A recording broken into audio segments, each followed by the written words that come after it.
አሰላሙ አሌይኩም ወራህመቱላሂ ወበረካቱ። ውድ የተከበራችሁ የሀያት ዩቲዩብ ቤተሰቦች እንዴት ናችሁ? ደህና ናችሁ ወይ? አለሁ አልሐምዱሊላህ። በያላችሁበት ሰላም አላህ ያደርጋችሁ። አላህ ሰርተን ለሀገራችን አላህ ያብቃን።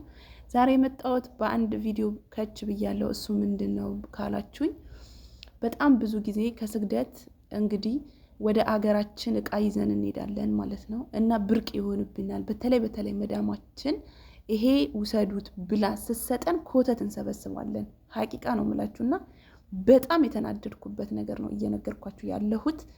ዝም ብለን ስትሰጠን ኮተት ዝም ብለን ያገኘነው ነገር ባንሰበስብ በጣም አሪፍ ነው ብዬ ነው ማስበው ማለት ነው። ምክንያቱም የምንወስድበት መንገዱ በጣም የሚያስጠላ ነው። በባህር ብንል በባህርም ያው ቀረጽም አለው ዞሮ በቃ ቤታችን በስነስርዓት አይደርስም። አንድ ጓደኛ የራሱ 1800 ብር ምናምን 1800 ሪያል ከፍዬ ቤቴ ድረስ አደረሰልኝ ምናምን ነገር በጣም ከዚህ በቃ ከመጫኛው ምናምን ውጪ ማለት ነው። ገና ለኢትዮጵያ ከፍላችሁ እንደዛ ነው እና ካርጎ ስናደርግ ባናደርግ እኔ ማለት ነው የሚገርማችሁ ይሄ የምታዩት 25 እንኳን የሞላ አይደለም 10 ምናምን ቤት ነው የነበረው ማለት ነው እና አንድ እህቴ በቲክቶክ አናገርኳት እና ስንት ነው የሚወስዱልኝ አልኳት።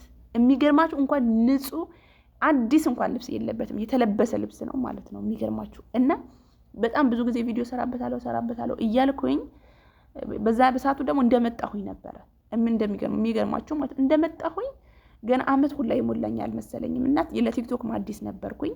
ገባሁኝ ስንት ነው እቃ መውሰጃ ስላት 35 ብር ነው ያለች ይመስለኝ 25 ብር ይሁን 35 ብር ስትለኝ እኔ ደግሞ የኢትዮጵያ ብር ነው ያልኩኝ።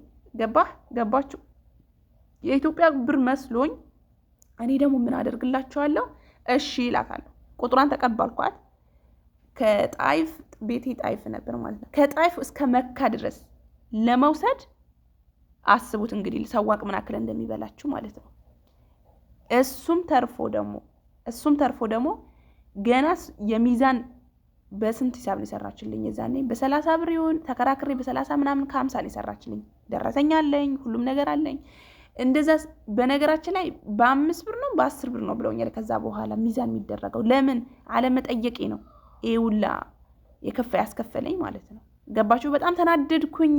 በጣም አላህ ነው እንደው ባልፈራ ገንዘቡ ራሱ አልስጣት ሁላ ብያለሁ። አላህ ይቅር በላይ ማለት ነው። ለምን ቃል ስለገባሁላት አላህ ምን ይለኛል ብዬ የተወሰነ ገንዘብ አስቀርቼባት ሰጠኋት ማለት ነው። እና ምን ለማለት ፈልጌ ነው፣ ጥንቃቄ አድርጉ። በቃ አንላክ እቃ እንኳን ብንፈልግ ልንሄድ እንኳን ደርሶብን ልንሄድ እንኳን ወስነን ተነስተን ከሆነ በየወሩ እቃ እንግዛ። ሀገራችን ላይ አገር ከገባን በኋላ በርግጥ እቃ እናስቀምጥም፣ እቃ እንገዛም። እውነት እንደተባለ ብሩን ያሳዝነናል ለማውጣት ማለት ነው። ምን ማድረግ አለብን? በወር አንድ እቃ በሁለት ወር እንደዛ እያልን እቃችን መቀናነስ መቻል አለብን። አገራችን ላይ ምን ጠፋ? ገንዘብ ነው የጠፋው እንጂ አገራችን ላይ ምንም የጠፋ ነገር የለም እህቶቼ ማለት ነው። ከምር አንሸወድ፣ ጥንቃቄ አድርጉ። ማንኛውም አይነት ነገር ስታደርጉ በጣም ጥንቃቄ ማድረግ አለባችሁ። ገንዘባችሁ አውርዳችሁ አውጥታችሁ ነው ገንዘባችሁን ማጥፋት ያለባችሁ ማለት ነው። እና በጣም ነው ያዘንኩት ማለት ነው። እና እስቲ እነሱም ለገንዘባቸው ነው ግን በቃ ቢሆንም የሆነ በልኩ ሲሆን ደስ ይላል። በልኩ ሲሆን ማንኛውም ነገር ልኬት አለው በልኩ ሲሆን። ከዛ እኔም ደግሞ ጠየቁ። ቢገርማችሁ ሌላም ቦታ አወዳድር እቃው ወሰደው። መጀመሪያ ገንዘቡን እቃው ሳይሄድ በፊት ነው የጠየኳት የነበረው። ከቤቴ ግን ወደ ቤቷ ሄዷል። ያኔ አይ ቲንክ ሄዷል እቃው ማለት ነው። ከኔ ቤት እሷ ቤት ሄዶ በምን ላስመልሰው? የመሄጃ ሰዋቅ ነው የማስመጫም ገና ብር ገንዘብ አለ። እሺ ምን ብዬ ላስመልሰው? ከዛ እኔ አውጥቼ ወረውረዋለሁ ከፈለግሽ ምናምን ስትለኝ በቃ ግዴታ ውሰጁ መውሰድ አለብሽ